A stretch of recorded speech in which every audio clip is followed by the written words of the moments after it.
ఓం నారాయణ ఆది నారాయణ. ఓం నారాయణ ఆది నారాయణ ఛానల్ను ఆదరిస్తున్న గురు బంధువులకు స్వాగతం, సుస్వాగతం.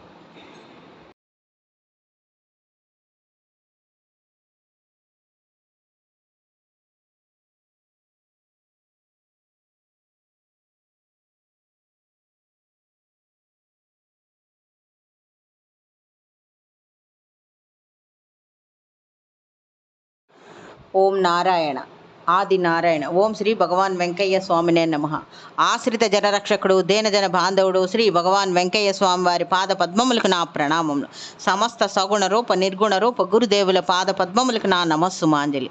శ్రీ భగవాన్ వెంకయ్య స్వామి వారి నామావళిలో బోధ యజ్ఞాయన నమః అన్నది ఒక దివ్య నామం. అంటే శ్రీ భగవాన్ వెంకయ్య స్వామి వారిని తల్లి, తండ్రి, గురువు, మిత్రుడు సర్వం శ్రీ భగవాన్ వెంకయ్య స్వామి వారే అని సేవించుకునే భక్తులకు, శ్రీ స్వామివారిని ఆశ్రయించిన భక్తులకు వారి బోధ ఎప్పుడూ ఏదో ఒక రూపంగా వినిపిస్తూనే ఉంటుంది. అది ఆత్మబోధగాను, శ్రీ స్వామివారి సేవకుల వాక్కుగాను వినిపిస్తూ ఉంటుంది. అలాంటి బోధతో శ్రీ భగవాన్ వెంకయ్య స్వామి వారి సర్వ సమర్థతను తెలియజేసే లీలలు ఇప్పుడు స్మరించుకుందాం.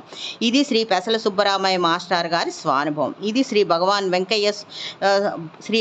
వెంకయ్య స్వామి వారి సమాధి మందిరంలో ఒక అతను తన డ్యూటీ చేయడంలో నిర్లక్ష్యం వహించాడు.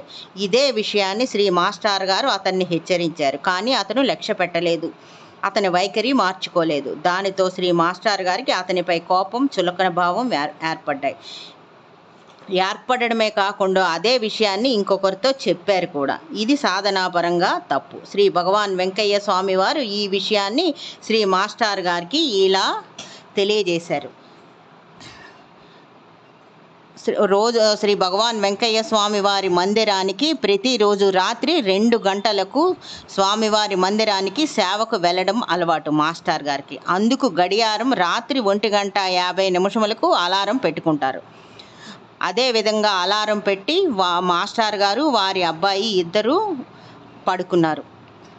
కానీ అది ఎవ్వరూ ఆ అలారం కిందకు నొక్కకుండానే బటన్ కిందకు వెళ్ళిపోయింది. దానితో అలారం మోగలేదు. మాస్టర్ గారు వారి అబ్బాయి ఇద్దరు కూడా రాత్రి 3 గంటల వరకు నిద్రపోయారు. అప్పుడు భగవాన్ వెంకయ్య స్వామి వారి మందిరం నుంచి ఒక మనిషి వచ్చి మాస్టర్ గారిని పిలిచాడు.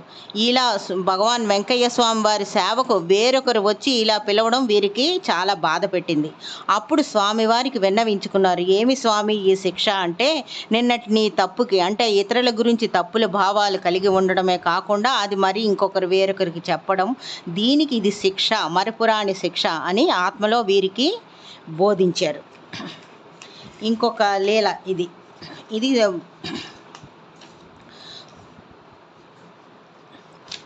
అప్పుడు శ్రీ మాతాజీ తులసమ్మ గారు జీవించి ఉన్న రోజులవి. శ్రీ గోమనగిరి రమణయ్య గారు అని శ్రీ స్వామి సేవకునికి మతిస్థిమితం తప్పింది. అందుకు కారణం మాతాజీ తులసమ్మ గారు ఈ విధంగా చెప్పారు తిరుమల శెట్టి వెంకయ్య అన్న భక్తుడితో. ఆయన గుండంలో, అంటే ఈ కొమరగిరి రమణయ్య గారు గుండంలో వేసిన కొబ్బరి చిప్ప పొంగలి తిన్నాడు, అందువల్ల అతనికి అలా అయ్యాడు. గుండం అంటే మీకు లెక్కలేదు, జాగ్రత్త అయ్యా అని తులసమ్మ గారు ఈ తిరుమల శెట్టి వెంకయ్య గారితో హెచ్చరించారు. ఇలా చెప్పి హెచ్చరించారు తిరుమల శెట్టి వెంకయ్య గారితో. ఇంకొక లీల.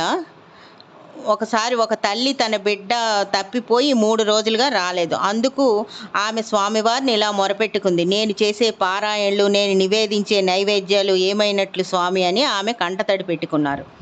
వెంటనే ఆమెకు బాహ్య స్పృహ తప్పింది. స్వామివారు స్వప్న దర్శనం ఇచ్చారు. అగ్నిగుండంలో అఖండ దీపం వెలుగుతున్నట్లుగా ఆమెకు దర్శనమైంది. 1 గంటలో ఆమె కుమారుడు ఇంటికి చేరాడు. స్వామివారు ఆమె పడుతున్న బాధకు స్వామివారు ఈ విధంగా సమాధానం ఇచ్చారనమాట.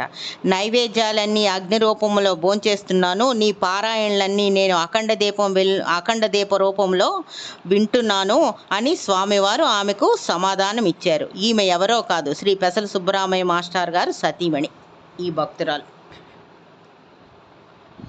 ఇంకొక లీల. ఒక సేవకుడు అగ్నిగుండంలో పడ్డ 10 రూపాయల నోటు తీసుకొని దాచిపెట్టుకున్నాడు. మరుసటి రోజు అతనికి 47 రూపాయలు పోయాయి. అంటే నిన్న అతను గుండంలో తీసుకున్న 10 రూపాయలు తీసుకున్నందుకు ఇది శిక్ష అని అతను గుర్తించేటట్టు శ్రీ భగవాన్ వెంకయ్య స్వామి వారు వారికి బోధించారు. అంటే ముందు రోజు తీసుకున్న 10 రూపాయల నోటుకు 47 రూపాయలు అతను పోగొట్టుకున్నాడు. అది అతను 10 రూపాయలు గుండంలో పడిన 10 రూపాయలు తీసుకున్నందుకు శిక్ష అని అతనికి తెలియజేశారు.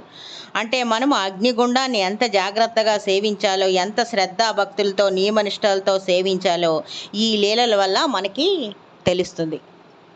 ఓం నారాయణ ఆది నారాయణ, ఓం నారాయణ ఆది నారాయణ, ఓం శ్రీ భగవాన్ వెంకయ్య స్వామినే నమః.